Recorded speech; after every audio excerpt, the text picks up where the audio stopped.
தகப்பனுமாய் தாங்கிடும் காவியமே திருநீர் 3 கோடு திலகம் ஜெயத்தோடு ஹரிகர சுதனாக அருளிடு அன்போடு சித்தமெல்லாம் தெளிய வேணுமே என்னையப்பா சித்தமெல்லாம் நிறைய வேணுமே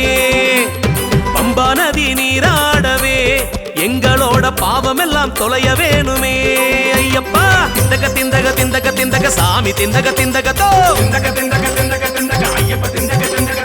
சொந்த பந்தம் யாவும் நீயப்பா என்னையப்பா சொத்து சுகம் நீதானப்பா அம்பு வில்லு கெட்டிக்காரனே என்னையப்பன் அம்பலத்து சுட்டி வீர